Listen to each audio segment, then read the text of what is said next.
dont le titre de la rencontre était, et toujours, on a compris maintenant, devant Dieu, devant les hommes, on n'a pas de compte à rendre à personne, sauf à soi-même par le biais du double. Je ne sais pas si j'ai bien compris que ça pouvait être comme ça, Bernard. Mais votre... C'est pas tout à fait exact. Bon. Replacer les choses. C'est-à-dire on doit convenir avec les hommes. On doit bien convenir avec les hommes. Il faut que les hommes conviennent avec soi-même. Si les hommes ne conviennent pas avec soi-même, quand on a l'esprit juste, à ce moment-là, il faut qu'on fasse correction par le biais de notre intelligence créative. Sinon, il y a de l'abus contre l'individu. Et on tombe dans une forme plus ou moins à outrance de socialisme. C'est très dangereux, la socialisation de l'homme. C'est très bon, mais c'est très dangereux. C'est bon si l'individu est respecté, c'est dangereux si l'individu est manigancé au profit d'une idéologie. Alors, c'est très important pour l'homme dans le contrat social, l'individu dans le contrat social, d'être protégé créativement par des lois qui sont démocratiques, des lois qui sont justes, des lois qui sont montées, créées par des gens conscients de l'individu et du libre esprit de l'homme. Et je crois qu'au Québec, au Canada, on a cette chance d'avoir des gouvernements qui sont suffisamment conscients de l'importance de protéger les droits de l'homme, de l'individu. Et à ce moment-là, le contrat social, la relation entre l'homme et les hommes se fait très bien. Donc, un homme conscient peut très bien vivre. Si je prends ma personne, je puis très bien vivre au Canada. Je suis très bien, je suis à l'aise. Dans la province de Québec, c'est la même chose. Aux États-Unis, la même chose. Mais il y a une bascule aux États-Unis, c'est que il y en a trop. Il y a trop de... Quand trop de gens se mettent à légaliser, à ce moment-là, il se crée une fracture dans la conscience sociale et ça affaiblit énormément le système juridique. Aujourd'hui, aux États-Unis, les juges ont tellement de travail à faire parce qu'il y a tellement d'organisations qui revendiquent des droits. C'est très bon revendiquer des droits, mais il faut qu'à un certain moment, les organismes démocratiques qui sont très politisés revendiquent des droits sur le plan personnel, sur le plan de l'homme, sur le plan de la liberté de l'homme, mais non pas nécessairement des droits politisés. C'est une chose qu'il faudrait discuter un jour, ça. La différence entre le droit de l'homme et le droit politisé de l'homme. Ça va très loin. Bon, c'était la correction. On pourrait en parler de ça parce que ça rejoint aussi le thème de la soirée. Le droit politisé, c'est le droit que recherche l'individu politique. C'est le droit que recherche l'individu à l'intérieur d'une certaine politique, à l'intérieur d'une certaine catégorie politique, pour se donner, pour faire prévaloir certaines de ses activités, certaines de ses fonctions politiques ou parapolitiques. C'est comme si on force le droit politique, c'est comme si on force le gouvernement à étendre vers soi les privilèges du droit humain. En fonction d'une pression qu'on peut exercer au nom de la liberté de l'homme, ainsi de suite. On fait toujours l'erreur dans la philosophie. C'est pour ça que la philosophie, c'est très... De mon point de vue, la philosophie, c'est un couteau à deux tranchants. C'est un couteau à deux tranchants parce qu'on se sert d'elle quand ça fait notre affaire et on se sert d'elle contre les autres quand ça fait notre affaire. Et dans le domaine du droit politique... en contradistinction avec le droit naturel de l'homme. Il faut faire attention qu'il n'y ait pas trop d'ingestion, d'infusion d'une pensée ou d'une mentalité politique dans le développement philosophique du droit, pour que le droit de l'homme demeure réellement un droit naturel qui convient à son état mental, son état émotionnel, son état physique, et afin d'empêcher que le droit naturel de l'homme ne devienne un droit politisé. Parce qu'au nom d'un droit politisé, on peut faire toutes sortes de choses. Dans les pays communistes, on peut très bien dire à l'individu, mais on t'amène en prison parce que tu trahis l'État, quand la société ou quand des individus en force ou en puissance dans une société parlent de la trahison de l'homme contre l'État, à ce moment-là, déjà, il y a une contamination à un très, très haut degré du droit politique. Et c'est à partir de ce moment-là qu'on voit une socialisation de l'homme plus ou moins profonde et qu'on voit éventuellement la perte à l'intérieur de ces États ou de ces régionalités politisées du droit de l'homme, du droit naturel de l'homme.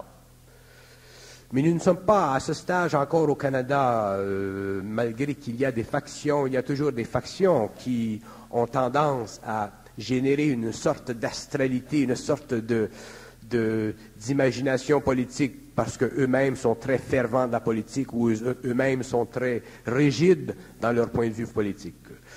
Nous devons souhaiter que les hommes, les chefs de gouvernement ou les légalistes ou ceux qui font la légalisation, les juges, les avocats, je crois que les avocats sont les êtres les plus importants dans notre société parce que ce sont eux qui sont, j'appelle, les chiens de garde du droit politique, du droit naturel de l'homme. Si nous avons des avocats qui ne sont pas empêchés d'exprimer leur opinion philosophique vis-à-vis le droit naturel ou le droit politisé, à ce moment-là, les avocats deviendront pour nous des êtres qui sauront sauvegarder les valeurs philosophiques de notre société démocratique aujourd'hui. Très important, les avocats. Mais il y a des avocats et des avocats. Il y a des avocats qui sont réellement des avocats de cœur, il y a des avocats d'esprit, et il y a des avocats de finance. Il y a toutes sortes d'avocats. Et au niveau du gouvernement, c'est la même chose. Il faut qu'il y ait au niveau du gouvernement, surtout dans les hauts paliers de la constellation gouvernementale, des êtres qui ont suffisance de philosophie, suffisance d'intuition et de sentiments politiques pour bien regarder le domaine d'un homme et bien maintenir en équilibre les forces qui constamment jouent à l'intérieur d'une société démocratique, forces qui se servent du droit politique souvent pour miner la démocratie, comme il se passe souvent, par exemple, dans certains secteurs des États-Unis ou comme il se passe souvent en Europe. C'est à l'avantage de tous les hommes. C'est très bien de parler d'ésotérisme et de parler de philosophie ésotérique, mais l'homme découvrira un jour que la vie sur la terre, la vie sur le plan matériel, c'est un tout. Et que l'homme, autant il doit avoir des yeux pour regarder vers l'intérieur, il doit avoir aussi une vision intérieure qui puisse se projeter et bien voir ce qui se passe dans le domaine extérieur de sa société, parce que tant que l'homme est sur le plan matériel, il se doit de maintenir dans un très bon équilibre les forces sociales. Et ce que je reproche aux organismes dans la province de Québec, certains organismes, c'est de ne pas réaliser que souvent ils font des mouvements qui naissent d'une impulsion, mais qui créent dans la société une certaine émulsion. Et cette émulsion, c'est une énergie qui crée des pensées, qui crée des sentiments, et ainsi de suite. Et ce sont ces pensées, ces sentiments assujettissants, subjectifs, qui créent une sorte d'astralité. Et ça plane au-dessus de la tête du peuple. Et avec le temps, il s'agit qu'il y ait simplement une petite flammèche et toute cette concentration de gaz très oxygéné saute à la figure de la nation.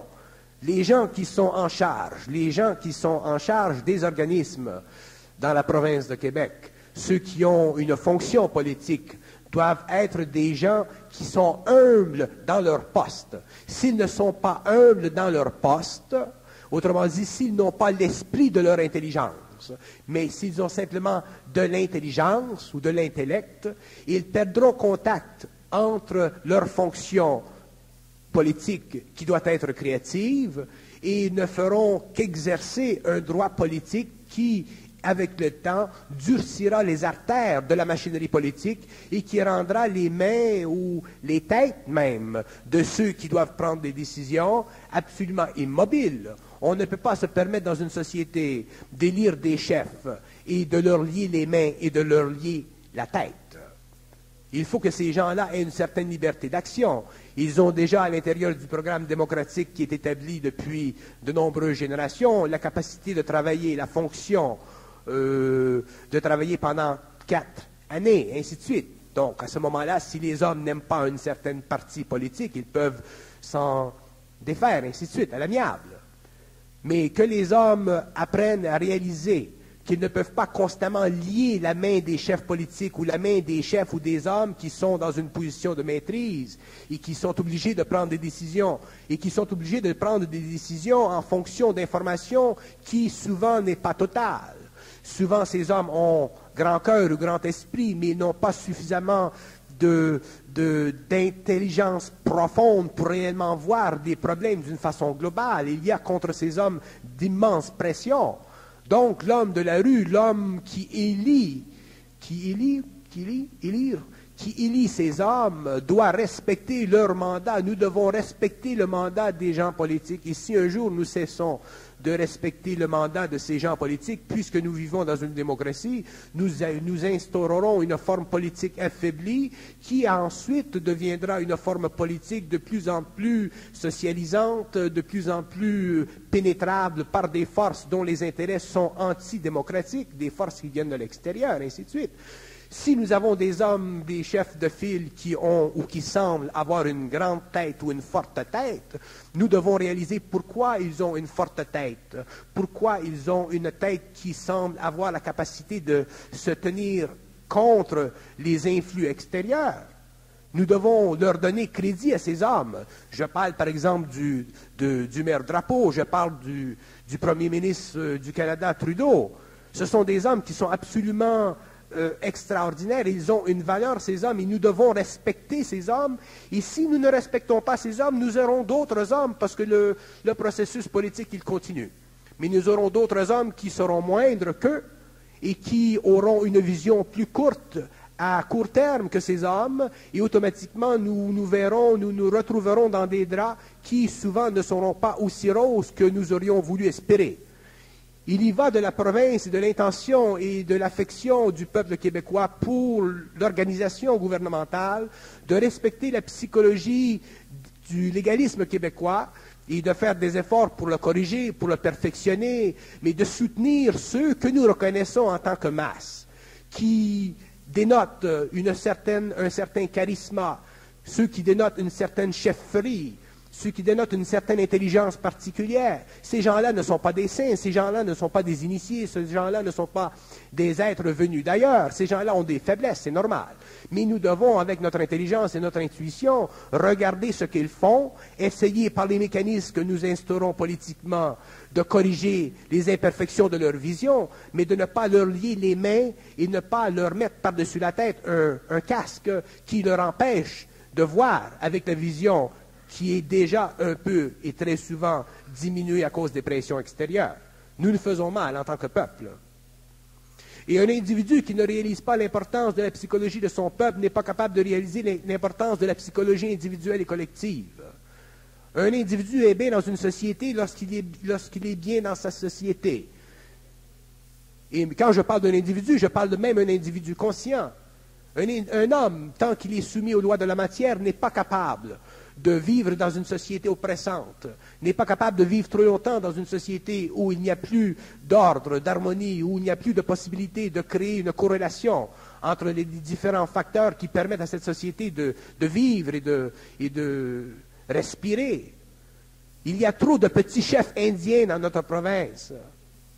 Qu'il y ait de grands chefs indiens, c'est très bon, mais nous sommes pris avec une très grande masse de petits chefs indiens, et lorsque nous avons un jardin et qu'il y a trop de pousses de mauvaises herbes, ça étouffe le gazon. Et nous sommes à ce stade aujourd'hui.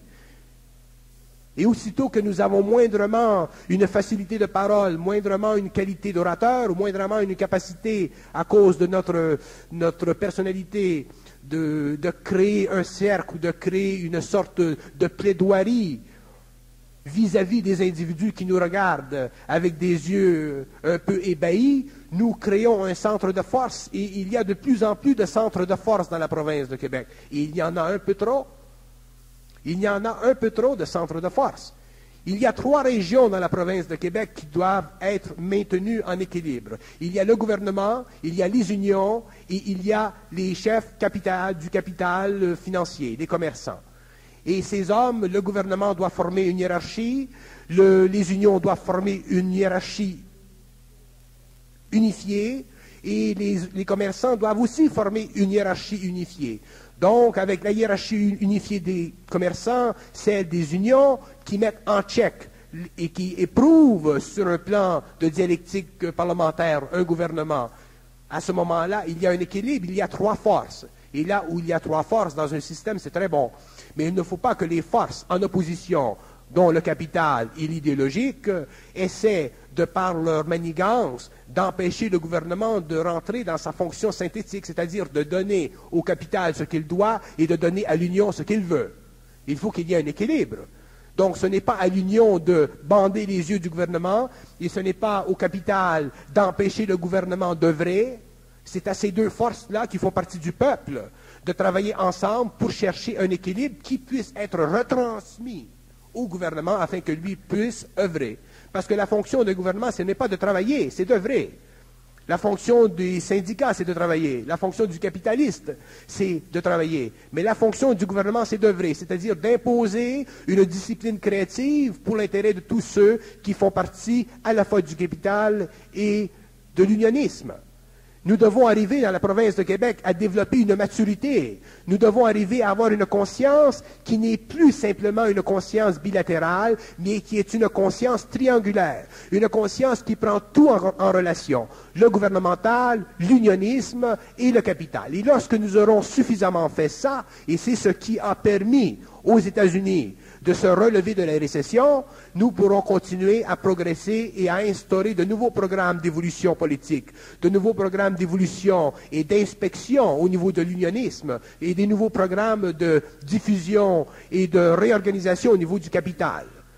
Donc nous devons nous rassurer dans l'exécution de nos programmes respectifs et nous devons cesser en tant que masse de faire interférence avec le processus collectif de notre conscience nationale. Sinon, même si nous parlons d'identité nationale, même si nous parlons de parti politique national, même si nous parlons de convention nationale autonome, nous ne pourrons jamais rien faire parce que nous n'avons pas l'âme qui doit régir. Nous n'avons pas l'âme qui doit sentir. Et si nous n'avons pas l'âme qui doit régir et qui doit sentir, comment voulez-vous que nous ayons l'esprit pour corriger, pour diriger et pour ériger? Je ne veux pas me lancer là-dedans, mais je donne un peu l'idée. Bonne rampe de lancement, malgré tout, pour un futur parti politique. Je ne suis pas intéressé à politiser. Je suis intéressé à initier des idées. Je suis un initiateur. Donc, j'initie des idées. Que j'initie des idées dans la politique, dans le capital, dans l'union, en médecine, en sciences, ça n'a pas d'importance. Mais l'homme doit être de plus en plus, l'homme québécois, puisque je suis dans la province de Québec, l'homme doit être de plus en plus conscient du fait que nous vivons dans une région qui est favorisée politiquement, qui est favorisée au niveau du capital, qui l'était encore plus auparavant, et qui est favorisée, surfavorisée au niveau de l'unionisme. Donc nous devons équilibrer, nous devons chercher de l'équilibre. Si nous ne faisons pas, nous n'aurons pas des années rayonnantes, nous n'aurons pas des années plaisantes, nous aurons toujours des années qui seront déchirées et déchirantes. Ce n'est pas plaisant de vivre ainsi. Mais tout ça, c'est quand même le désir de tous les chefs. Mais tout ça existe en autant qu'il y a de la confiance. Bon, c'est le désir de tous les chefs. Le chef capital, le chef union, le chef gouvernemental. Et les chefs, beaucoup doit être dit pour les chefs. Les chefs aussi doivent être initiés. Les chefs du gouvernement doivent être initiés à de nouvelles idées politiques. Les chefs de l'Union doivent être initiés à de nouvelles idées au niveau de l'Union, de l'idéologie. Ils doivent comprendre des mécanismes de l'idéologie. Dans la capitale, c'est la même chose. Nous avons l'impression qu'aujourd'hui, que nous vivons avec des idées qui ressortent de la mémoire de l'humanité d'il y a 20, 25, 30, 40, 50 ans. Nous avons dépassé Marx. Nous avons dépassé les théories politiques anglaises. Nous avons dépassé les théories capitalistes de Dewey. Nous avons dépassé, nous devons constamment pousser les frontières de notre vitalité créative. Sinon, nous sommes comme des vaches dans le champ qui passent leur temps à manger du même herbe. Il doit y avoir, nous avons la chance dans la province de Québec de créer un concordat. Nous devons créer un concordat entre le gouvernement, les unions et le capital, former une pyramide de ces hommes et instruire ces hommes dans des idées nouvelles. Nous manquons d'idées nouvelles. Nous pensons trop et en pensant trop, nous dépensons beaucoup. Nous devons cesser de penser, nous devons créer des idées. Une idée qui est créative, elle se digère. Elle est intelligente, elle se tient par elle-même. Une idée qui est créative, elle se tient dans le champ un peu comme la jonquière, la jonquille. Elle se tient, elle a son, comment on dit en français, son stem, elle a sa tige. Les idées doivent se tenir sur leur tige. Mais les idées que nous avons ne se tiennent pas sur leur tige, c'est de l'herbe. Nous nous nourrissons de tous les jours de l'herbe, de l'herbe et de l'herbe. C'est inouï ce que nous pouvons faire au Québec. Je parle au Québec, nous pouvons faire des choses inouïes au niveau du Canada, au niveau du monde, mais c'est dans une petite région d'abord que nous devons faire pour que le monde, le Canada, les États-Unis aient ensuite un modèle sur lequel travailler. Un modèle doit toujours être simple. Nous ne pouvons pas nous imaginer que le modèle doit être établi au niveau des Nations Unies. C'est impossible. Il y a trop d'interrelations, il y a trop de problématiques, il y a trop de passions, il y a trop de différences de caractère entre les nations, il y a trop d'incapacité de voir dans le jeu de l'autre, de voir le jeu de l'autre. Les Anglais ne sont pas capables de voir la psychologie des Français. Les Français détestent la psychologie des Anglais. Les Chinois, on n'en parle pas. Les Japonais, ils nous font peur, ainsi de suite. Donc, c'est un bordel tout partout dans le monde. Comment voulez-vous que ces hommes qui veulent puissent? Ils sont incapables. Ils sont incapables. Donc, nous avons probablement dans la province de Québec une position qui est favorisée par un climat démocratique. Nous avons une position qui est favorisée par une convention nationale. Nous avons dans la province de Québec des hommes intelligents et nous sommes capables de créer un modèle politique pour les autres pays démocratiques. Nous ne parlons pas des pays socialistes ou des pays communistes. Ces pays-là, un jour, s'effondreront. Mais nous parlons pour les pays démocratiques qui sont sclérosés. La France, aujourd'hui, elle est en train de mourir. Elle est en train de s'éteindre. La France, le plus grand pays, le pays des Templiers, le pays qui a été soutenu pendant des siècles par la liberté intuitive dans ses auteurs, dans ses penseurs. La France, aujourd'hui, elle meurt. Ses écrivains meurent, ils ne savent plus quoi dire, ils ne savent plus quoi écrire. Ils font des films qui n'ont plus de vitalité. Les États-Unis sont perturbés par une sorte de masochisme économique. Ils cherchent, les Américains, de toutes les façons de faire de l'argent. Donc, l'individu, à l'intérieur de ce groupe gigantesque, est aliéné. D'où les maladies mentales, d'où les maladies physiques. Donc, chaque peuple, nous devons regarder chaque peuple faire l'histoire psychiatrique de chaque nation, de la France, de l'Angleterre, de la Pologne, de la Russie, des États-Unis, et même du grand couvert international, les Nations Unies. Mais ça, c'est pour plus tard. Mais c'est chez nous que nous devons commencer à intégrer, à créer cette conscience raciale nouvelle, basée sur des idées neuves, des idées qui viennent de la bouche de telle personne, telle personne, telle personne, telle personne. Nous devons apprendre à écouter. Au Québec, nous n'avons pas la capacité d'écouter. Nous ne sommes pas capables d'écouter. Nous entendons des hommes parler en public, nous ne pouvons pas les écouter. Nous sommes des êtres absolument insensibles à la difficulté d'autres êtres dans l'intérieur de notre collectivité d'exprimer, parce que déjà nous avons une défaillance au niveau de la langue. Nous devons respecter ceux qui un peu tentent à démontrer de l'intelligence créative. C'est inouï ce que nous pouvons faire dans une province et c'est inouï ce que nous ne faisons pas. C'est inouï ce que nous pouvons démontrer et c'est inouï ce que nous ne voulons pas démontrer parce que nous avons l'impuissance, la peur et la crainte de démontrer individuellement que nous sommes capables de nous tenir sur nos deux jambes, sur notre tige. Nous avons toujours peur de l'influence, ce que les gens vont dire. Nous ne pouvons pas vivre comme ça, nous allons nous asphyxier. Ce ne sont pas les Anglais qui sont notre problème, ce ne sont pas les Juifs qui sont notre problème. Heureusement que ces gens sont venus parce qu'ils ont amené vers nous du capital, ils ont amené vers nous de l'ingénuité. C'est notre psychologie, notre insécurité psychologique nationale qui a essayé de barrer ceci. Ceci ne veut pas dire que nous n'étions pas capables de faire connaître, d'instaurer, de développer des thèmes politiques politique permettant de réunifier notre conscience nationale, c'était très bien, mais à quel prix? Au prix du capital qui est parti vers d'autres pays, vers d'autres villes.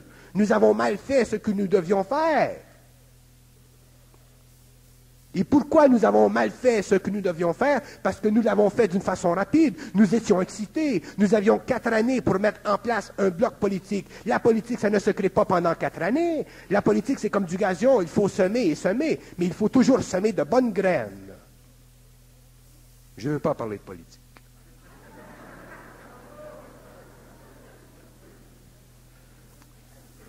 Le système d'opposition dans notre système politique qui fait qu'il y a toujours un parti qui dit blanc, puis l'autre, il faut absolument qu'il dise noir. Bon, je vais en parler. C'est la maladie du système démocratique anglais. C'est bon, dans un sens, parce que ça permet de, puisque les hommes pensent, puisque les hommes ne sont pas en contact avec d'autres hiérarchies, puisque les hommes n'ont pas la vision claire de ce qu'ils font, ils pensent, ils travaillent d'une façon expérimentale. Bon.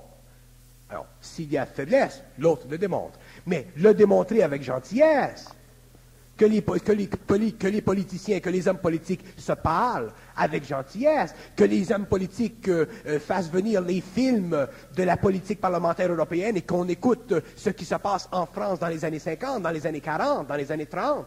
Le respect politique, le respect du parlementariat, le respect du protocole. On a perdu le respect de la forme. Et quand nous perdons le respect de la forme à l'intérieur d'une structure politique, nous perdons le respect de la politique. Vous avez des gens du peuple qui écoutent les gens à travers la télévision dans des chambres fermées et qui sont absolument sont consternés par ce qu'ils entendent. Comment un homme politique peut dire à un autre homme politique de se fermer la gueule? C'est terrible, ça ne se fait pas dans un salon, et ça va se faire dans une chambre politique.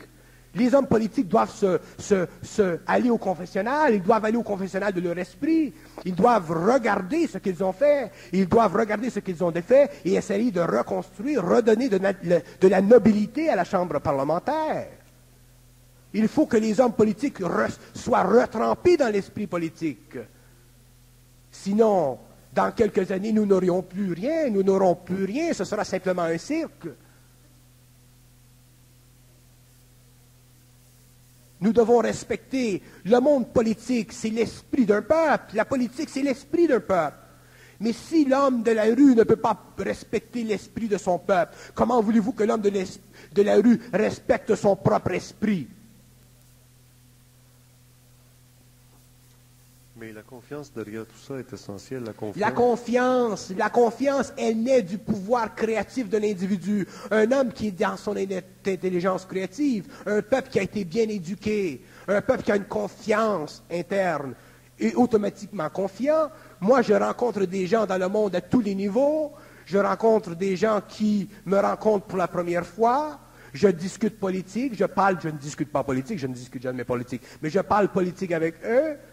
Et laissez-moi vous dire que quand je parle politique, je vais très loin dans la politique, mais jamais il n'y a de confrontation, jamais il n'y a de bas mots, jamais il n'y a de ces aspects dégueulasse de la confrontation dialectique ou intellectuelle. Il faut que deux hommes se respectent. Il faut que l'homme réalise que l'homme qui parle, il a quelque chose à dire. Peut-être qu'il ne peut pas bien le dire parce qu'il n'a pas suffisamment de conscience, qu'il n'y a pas suffisamment de rapprochement entre son double et lui-même, qu'il y a trop de voiles autour de l'ego, qu'il y a peut-être des faiblesses au niveau de l'éducation, qu'il y a peut-être de l'insécurité à cause de l'éducation, ainsi de suite. Mais ceci ne veut pas dire que le bonhomme qui parle mal n'a pas quelque chose à dire. Tous les hommes ont quelque chose à dire. Tous les hommes valent la peine d'être écoutés.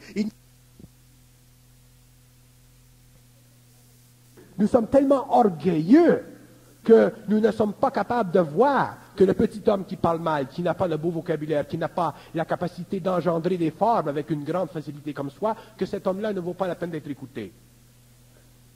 Et cet orgueil que nous avons, il vient de la France, et nous le portons dans notre sein.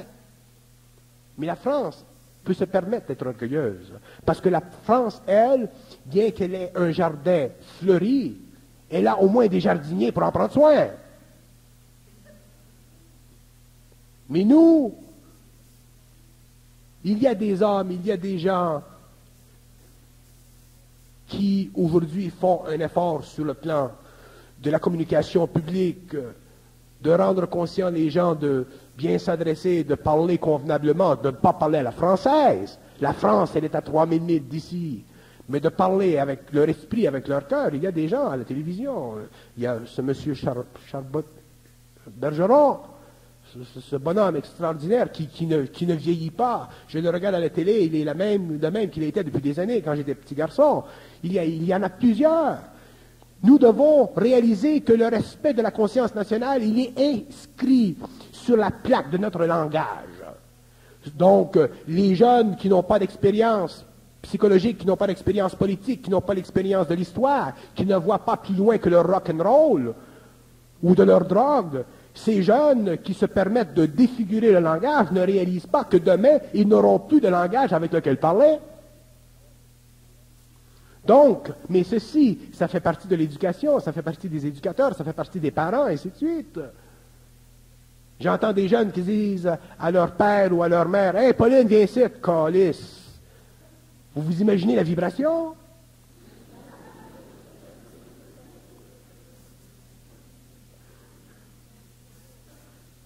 Nous devons reconstituer, et le peuple québécois, il est prêt, nous devons reconstituer notre conscience nationale.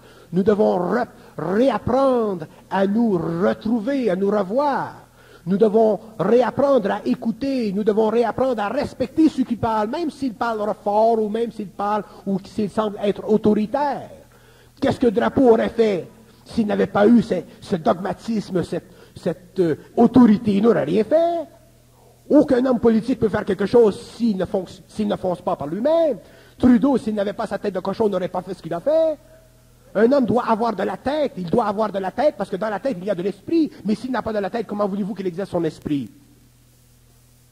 Et aussitôt que ces hommes, parce qu'ils ont de la force, qu'ils ont quelque chose, qu'ils ont un certain charisme, qu'ils se montent la tête dans notre jardin, nous, en tant que jardiniers, on veut leur couper la tige. Et ensuite, nous nous demandons pourquoi nous avons des jardins qui sont défleuris. Faites-vous allusion à des hommes politiques envoyés au procès ou aux commissions parlementaires comme tout le monde? Je fais allusion. Bon, si nous parlons de ceci. Je suis de conscience et d'intelligence dans ma conscience qu'il y a là où il y a abus politique évident, abus politique qui peut réellement troubler la conscience nationale, abus politique qui est réellement évident. Et quand je dis évident, je veux dire évident. Une saloperie politique. Je suis d'avis qu'un homme, dans les hauts lieux de la chefferie politique, doit être convoqué à une table parlementaire. Mais pour des raisons importantes. Vous vous imaginez un De Gaulle, ou un Mitterrand, ou un Khrouchtchev, ou un Brejnev amené à la table parlementaire? Un Churchill, il aurait craqué son cigare devant la face des journalistes. Donc, il y a des vertus, nous avons des vertus en Occident, transatlantique, aux États-Unis, au Canada, nous avons des vertus parce que nous sommes un nouveau pays, et ainsi de suite, ou des nouveaux pays. Mais nous souffrons aussi du danger du parlementarisme démocratique trop osé. La pyramide politique, elle doit exister, elle a toujours existé. Nous n'avons plus de royaume, nous n'avons plus de royauté, mais la pyramide politique doit exister. Et là où il n'y a plus de pyramide politique, il y a une conflagration politique. Et nous commençons à avoir un peu de la conflagration politique, parce que nous avons trop de chefs dans le bassin. L'attitude de Jean Drapeau qui ne répond toujours pas par le fameux livre au rapport Malouf, c'est sa façon de casser son... Je ne peux pas discuter de la politique personnelle de Drapeau, ça fait ses affaires. Moi, je suis intéressé aux idées, je ne suis pas intéressé aux attitudes. Les attitudes des politiciens, je m'en marre. Mais les idées, ce sont les idées, j'essaie de jeter des idées J'essaie de dire, bon, ben, dans une politique démocratique, occidentale, transatlantique, nous avons besoin de reconstruire notre pyramide que nous avons perdue à l'idéologisme ou à ce qu'on peut appeler le déchirement démocratique. Nous avons besoin de ça. C'est seulement en tant que crise, lorsque nous avons une crise, que nous nous rallions around the flag, comme ils disent. Mais aussitôt que la crise elle est passée, à ce moment-là, c'est le bordel. Donc nous perdons. Regardez ce qui se passe au Japon. Regardez comment les Japonais travaillent. Nous avons besoin de... Nous devons repenser notre politique. Ça se repense de la politique. Ce n'est pas sacré de la politique. Ce n'est pas quelque chose qui vient de Dieu. Ça se repense, la politique. Nous devons avoir des philosophes politiques, des hommes qui sont payés à penser politique. Nous devons donner du travail aux philosophes dans la province de Québec, au lieu que ces gars-là se promènent avec des pancartes. Les hommes doivent travailler, ils doivent créer. Il faut qu'elle soit repensée, la politique. Regardez l'affaire Caron. Le type, il fait une gaffe. Il a une bolle. On met la bolle de côté et on met la gaffe sur le piédestal. Intelligent. On est très intelligent.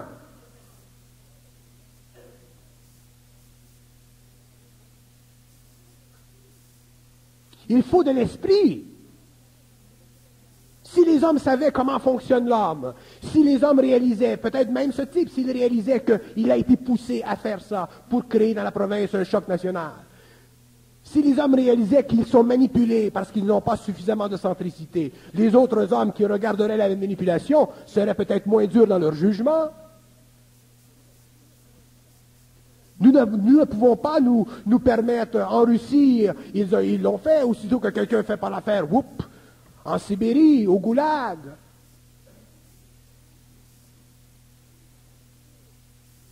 Qui n'a pas péché?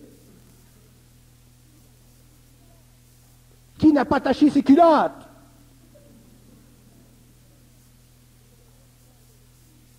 Nous devons avoir de l'esprit. Et de l'esprit, qu'est-ce que c'est? C'est de l'intelligence pure. C'est quelque chose qui est en dehors de l'ego, c'est quelque chose qui transperce l'ego, c'est quelque chose qui donne à l'ego sa cristallinité, sa transfiguration. C'est quelque chose qui nourrit l'homme, qui nourrit celui qui parle comme celui qui écoute. De l'esprit, ce n'est pas de l'homme. Et tous les hommes ont de l'esprit. Mais ils ont tellement de voiles autour de leur esprit que l'esprit ne peut pas rayonner. Je suis triste, moi, de ne pas pouvoir être en politique. Je suis triste. Vous savez pourquoi? Parce que si j'étais en politique, je pourrais créer, je pourrais travailler. Et des idées, c'est pas ça qui me manque. Les gens qui peuvent sont liés pour toutes sortes de raisons. Moi, je suis lié pour mes propres raisons. Mais il y a des gens dans la province de Québec qui ont quelque chose, qui ont un feu. Il faut leur donner la chance.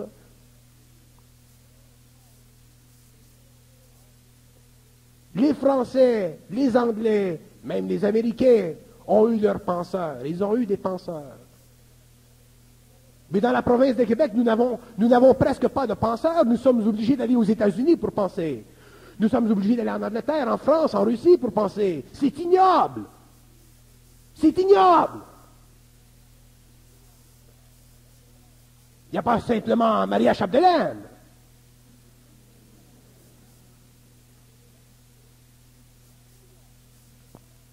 C'est ignoble qu'un peuple québécois, qu'un peuple qui est racial, qui a une mémoire raciale, bien qu'elle soit jeune, qui a des antécédents raciaux très évolués sur le plan politique, sur le plan de l'évolution, ne puisse pas penser. J'ose voir, j'ose entendre les ripostes. Vous voyez combien je suis consistant? Les ripostes de ceux qui regarderaient, qui écouteraient ou qui feraient une critique de quelqu'un qui pense. Je suis sûr que dans la province de Québec, il y a des hommes qui peuvent penser, qui ont la capacité de penser. Mais est-ce que nous avons la capacité d'écouter ce qu'ils ont à dire? Ce sont ces gens-là qu'il faut élever sur des piédestals, qu'il faut regarder, parce qu'ils sont des luminaires. Ils ont quelque chose à nous donner. Ils ont quelque chose à nous faire grandir. Une nation, c'est un jardin. Nous avons besoin de bons jardiniers. Mais là, Bernard, si je reculais la cassette de 23 minutes et 17 secondes, vous avez dit qu'il y a trop de penseurs dans la province de Québec. Non, j'ai dit il y a trop de brasseurs, trop de cuisiniers. Penseurs? C'est pas penseur que je voulais dire, je veux dire brasseur. Il n'y a jamais trop de penseurs dans une société. Si on comprend le terme penseur comme je veux le dire, un homme qui pense s'il y a une population de 100 000 aux provinces de Québec et que vous avez 100 000 penseurs, vous êtes très riche. Mais penser, c'est pas dépenser. Tout à l'heure, je dis, s'il y a trop de penseurs, on dépense trop. Mais je parle de penser créativement, ne pas penser avec l'ego, mais de laisser couler à travers de l'ego. C'est ça pour moi un penseur. Moi, je suis un penseur. Je pense, je canalise, je laisse passer à travers moi. Je ne réfléchis pas dans ma tête. Les penseurs dont nous parlions tout à l'heure sont ceux qui réfléchissent. Ils réfléchissent tellement que leurs genoux fléchissent. Et quand les genoux du penseur fléchissent, c'est la société qui fléchit. Nous avons besoin des hommes qui canalisent, qui sont créatifs, qui sont près de leur esprit, qui sont dans leur esprit, qui servent bien leur intuition. Ce sont ces gens-là que nous devons, avec le temps, écouter, rendre public, ainsi de suite. Je ne parle pas pour moi, je parle pour ces hommes-là. Nous devons regarder à nouveau, nous devons avoir une nouvelle vision de la politique au Québec. Au Québec.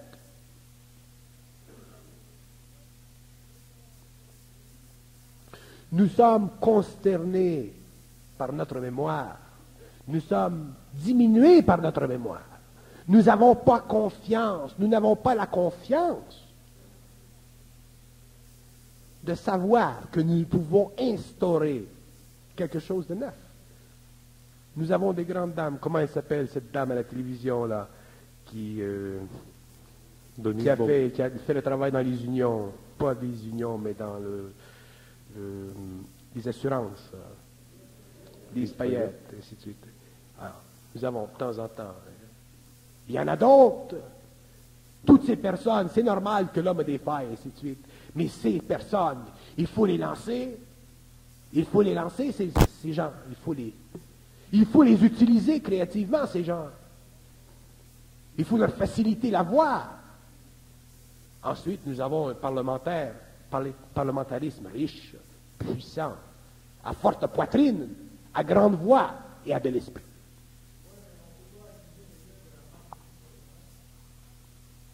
Si on peut, il ne faut pas accuser l'homme, il faut démontrer son manque de discernement. Nous pouvons démontrer gentiment à une personne son manque de discernement. Il y a les faits. Mais ce n'est pas parce qu'une personne a un manque de discernement dans une situation qu'il faut l'envoyer à la guillotine. Alors le discernement, c'est quelque chose qui grandit avec l'expérience, le discernement dans la politique, le discernement dans quelque domaine que ce soit, ça grandit avec l'expérience. Alors si une personne a fait une erreur quelconque, à ce moment-là, nous voyons, nous démontrons, mais toujours avec gentillesse. Nous devons être des gentlemen, nous devons être des gentilshommes. Je réponds à votre question, monsieur? C'est la gentillesse, nous devons développer de l'esprit. Et, vous savez, vous avez certainement déjà remarqué qu'un type qui fait 6 pieds 3, qui a les épaules comme ça, il est tranquille. Il est toujours tranquille. C'est pas lui qui se promène avec le bâton fort. Il n'y a pas besoin de revolver, lui. Il se promène, il siffle, les deux mains dans les poches. Mais le petit, et je prends souvent cette expérience, cet exemple, le petit comme moi, lui, il est toujours là. Alors, nous sommes comme ça. Nous sommes petits. Et nous devons devenir grands. mais grand en esprit. Lorsque le peuple québécois sera grand en esprit, il n'aura pas à faire ça. À ce moment-là, nous aurons quelque chose de bien. Mais il faut commencer à en parler de ces choses. Si personne ne parle de ces choses dans la province de Québec, qui va en parler? Nous devons commencer à nous rendre conscients de notre politique, nous rendre conscients de la valeur de notre politique, nous rendre conscients des chefs dans différents domaines qui font de la politique et respecter ces hommes. Mais il faut d'abord que ces hommes entre eux se respectent, parce que jamais le peuple respectera la politique si les hommes politiques ne se respectent pas entre eux. Donc, ce que je dis aujourd'hui, ce n'est pas pour le peuple, c'est pour les hommes politiques. Quand les hommes politiques se respecteront, lorsqu'ils seront de la bonhomie, de la gentillesse, lorsqu'ils auront regardé dans le passé le tableau ou qu'ils auront revu les conversations parlementaires, qu'ils verront le chic, la beauté, l'esthétique, la révérence, le protocole, et qu'ils pourront d'une même unanimité et d'une même célébralité réinstaurer ce cachet politique dans le parlementarisme québécois. À ce moment-là, le peuple, lui, sera content, le peuple verra, et ensuite ceux qui iront et qui travailleront avec ces hommes auront plus de docilité, et automatiquement il y aura moins de violence dans les rangs. La politique, c'est une conscience sociale. Ça se forme dans l'individu, ça se corrige par les individus au profit de la masse, mais toujours en fonction de la clarté d'esprit, de l'intelligence, de la nobilité qui doit exister dans ceux qui règnent, dans ceux qui ont le pouvoir. C'est extraordinaire la politique. C'est inouï de la politique. Et je suis très sûr, moi, que la politique aujourd'hui, qui est vécue, qui est sentie, qui est expérimentée, qui est véhiculée par nos chefs politiques, ne vient pas toucher qu'à un très faible pourcentage de ce que eux voudraient qu'elle soit. Je suis sûr que la politique, comme ils le voient dans leur esprit, ils sont incapables de la faire. Le seul endroit où les hommes politiques sont capables de faire la politique comme ils le veulent, c'est dans les situations dictatoriales. Hitler faisait sa politique. Quand il disait aux généraux, vous allez au front, même si les généraux disaient non, ils allaient au front. Il faisait sa politique. Ça, c'était un homme. Mais ça peut être la même chose dans une pyramide politique. Les hommes politiques aujourd'hui ne créent plus de la politique. Ils jouent simplement aux échecs. La politique, c'est le plus beau des arts. Parce que c'est la forme d'art qui permet à un peuple de créer tous les autres. C'est la plus haute forme d'art, la politique. Une politique florissante permettra qu'il y ait développement dans l'architecture, dans la musique. Regardez les rois de France, regardez Louis XIV. Louis XIV a donné à son siècle la gloire de son règne. Pourquoi? Parce qu'il faisait de la politique. Il disait, construisez-moi, les architectes, des châteaux, faites-moi, les menuisiers, des meubles, ainsi de suite, ainsi de suite. Donc, la politique, c'est le plus beau des arts. Et lorsque les hommes auront réussi à comprendre ceci, et lorsque les politiciens se seront retrempés dans un nouvel esprit, lorsqu'eux-mêmes auront créé un nouvel esprit politique, à ce moment-là, nous aurons, dans la province de Québec, une floraison de nos arts, que ce soit dans le domaine du commerce, que ce soit dans le domaine de l'équilibre entre les rapports capitalistes et union, que ce soit dans les activités ou les actions secondaires, nous aurons créé quelque chose de neuf.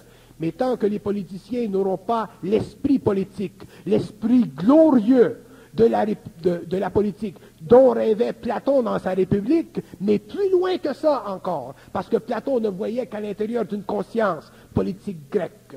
Mais lorsque les hommes verront à l'intérieur d'une conscience universelle, qui est le produit de la relation entre leur moi réel, désintoxiqués de leur moi subjectif, Nous aurons ensuite une élévation de la base sociale démocratique dans la province et nous aurons à ce moment-là un nouveau peuple. Et c'est à ce moment-là que la province de Québec deviendra dans le monde un endroit privilégié, un endroit qu'on doit reconnaître, un endroit qui doit résonner dans le monde, un peu comme l'Hydro-Québec a fait sur le plan technique.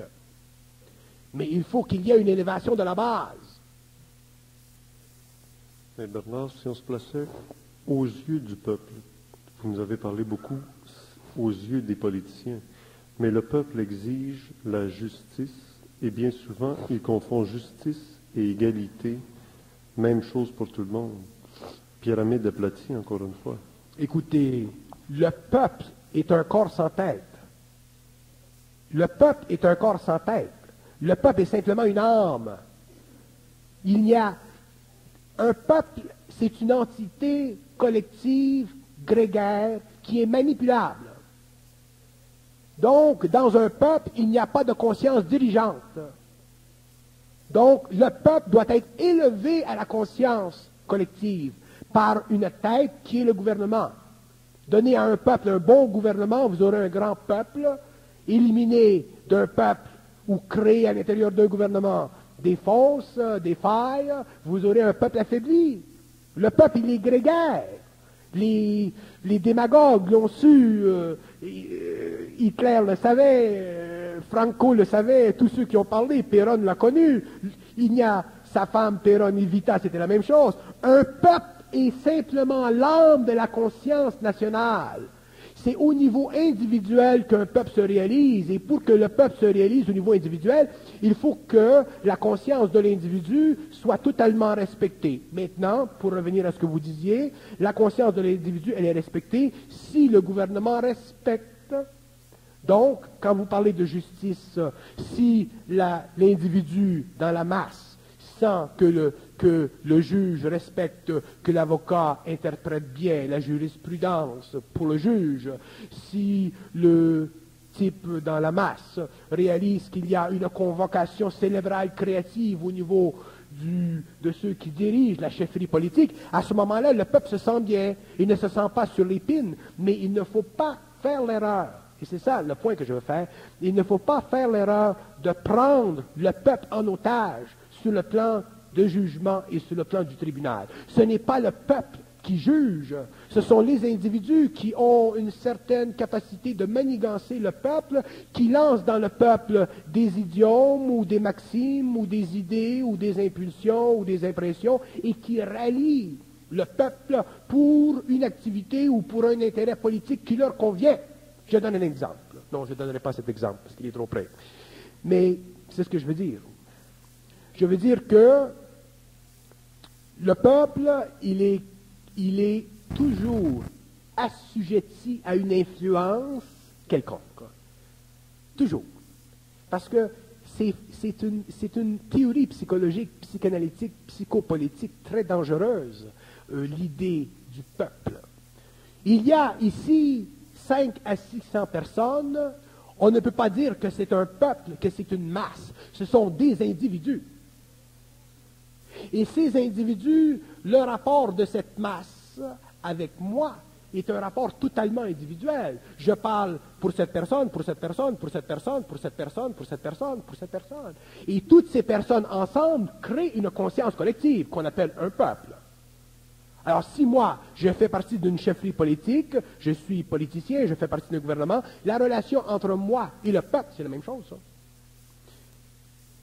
Mais ici, dans notre système, ici au Québec, c'est le peuple avec la conscience du chômage, du bien-être social, qui élit les dirigeants. Oui, le peuple avec la conscience du chômage et des problèmes politiques, Élie, c'est un prophète, Élie, qu'est-ce que vous avez dit? Son gouvernement. Son gouvernement. Bon, c'est très juste. Alors, il a le gouvernement qu'il mérite, selon son niveau de conscience. Nous avons le gouvernement qui fait partie de notre évolution. Dire que nous avons le gouvernement que nous méritons, ce n'est pas juste, parce que nous ne pouvons pas conditionner, nous ne pouvons pas conditionner la politique. Ce n'est pas parce que nous avons des hommes qui sont cérébrales que la situation politique peut changer comme ça.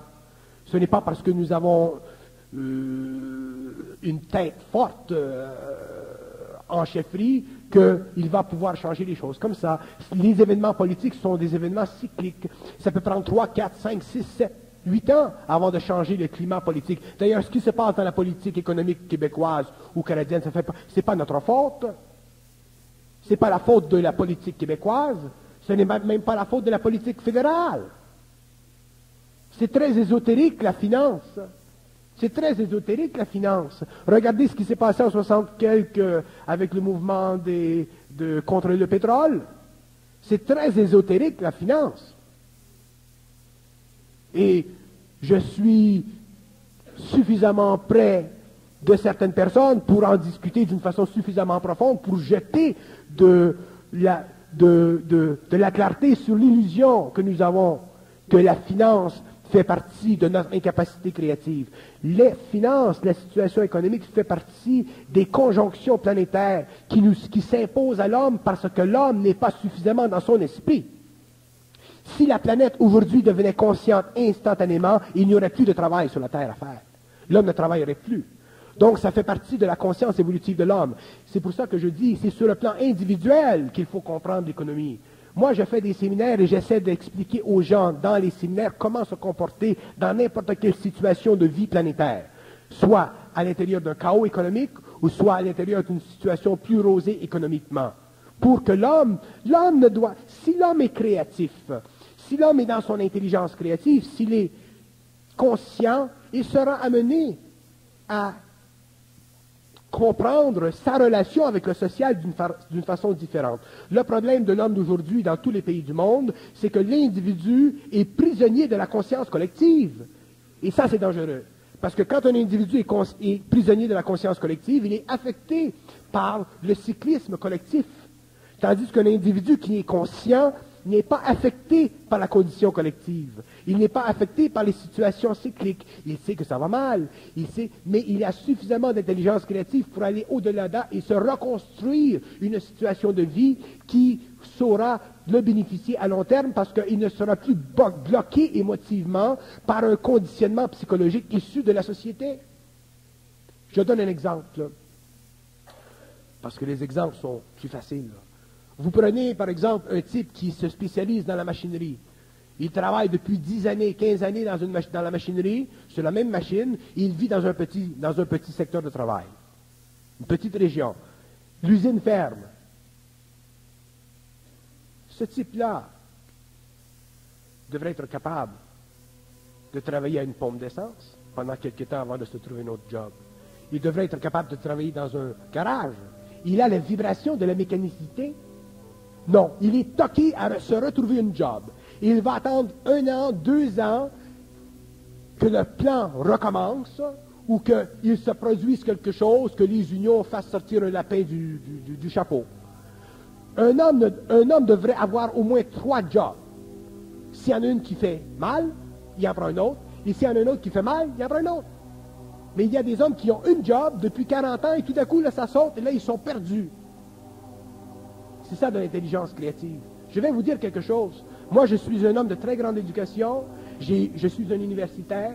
Et pendant mon initiation, et je vous le dis froidement, pendant mon initiation, vous savez ce que j'ai fait dans la vie?